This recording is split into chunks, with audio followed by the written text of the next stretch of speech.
In today's video, I'm going to show you how to create a QR code using Microsoft PowerPoint, Word, and Excel. Whether you want to share a website link, send viewers to a specific page, or add an interactive element to your presentation or document, QR codes are a simple and effective solution. Let's get started. Begin by opening Microsoft PowerPoint on your computer. Launch the program as you normally would, then open the presentation file where you want to add the QR code. Once your file is open, look at the top of the screen where you'll see the ribbon with different tabs and tools. Click on the Home tab first, then move over to the Insert tab.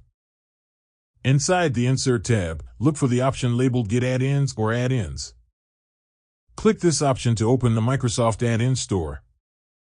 When the Add-ins window appears, you'll see a search bar. Type in QR for Office and press Enter. QR for Office is a popular and reliable add-in that allows you to generate QR codes directly inside Microsoft Office applications. Once it appears in the search results, click the Add button next to it.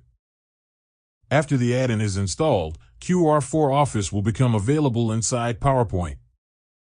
From there, you can enter a website link or any text you want to convert into a QR code. The add-in will automatically generate a scannable QR code image for you.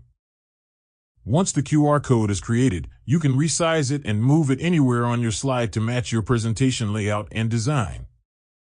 The same process works in Microsoft Word and Excel as well, so you can repeat these steps in any of those applications depending on what you're working on.